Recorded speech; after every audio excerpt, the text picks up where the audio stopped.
Hello बच्चों, so let's understand the question. The question says an air bubble in a water tank rises from bottom to top.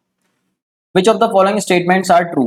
तो बच्चों water tank है हमारे पास और water tank में एक air bubble दे रखा है. दिस इज एयर बबल और ये एयर बबल ऊपर की तरफ राइज कर रहा है. तो पहला क्वेश्चन पूछा है हमसे, पहला option bubble rises upward because pressure at the bottom is less than at the top. So बच्चों अगर हम बाहर प्रेशर पी नॉट बोले, बाहर एयर एटमोस्फेरिक प्रेशर लें और मान लेते हैं ये एच डेप्थ पर है, तो एच डेप्थ पर हम प्रेशर लिखते हैं P naught plus rho g h, where rho is the density of the fluid and h is the depth जो हम देख रहे हैं सरफेस से.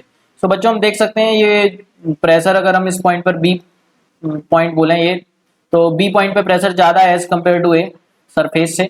तो उसमें बोल रहा है कि bubble rises upward because pressure at the bottom is less than at the top. नहीं बच्चों, प्रेशर नीचे ज्यादा है, हम देख सकते हैं रो जी एच अमाउंट से ज्यादा है एज कम्पेयर टू ऊपर.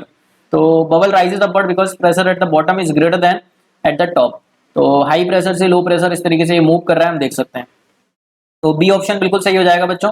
Bubble rises it size increases. So मान लेते हैं बच्चों यहाँ पर हमारा टेम्परेचर कांस्टेंट है, जैसे जैसे ये ऊपर राइज कर रहा है हम प्रोसेस को आइसोथर्मल मान सकते हैं. तो पीबी को हम कांस्टेंट बोल सकते हैं बच्चों, क्योंकि पीबी जिगस टू होता है हमारे पास एनआरटी.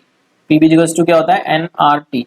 अब एनआरटी तो कांस्टेंट है, R gas constant, T is the temperature.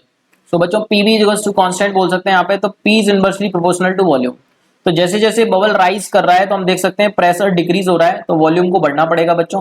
Volume बढ़ेगा तो उसका साइज बढ़ेगा. तो हम बोल सकते हैं as the bubble rises its size increases. So B and C are the correct options बच्चों. I hope you got the concept. Thank you so much and all the very best.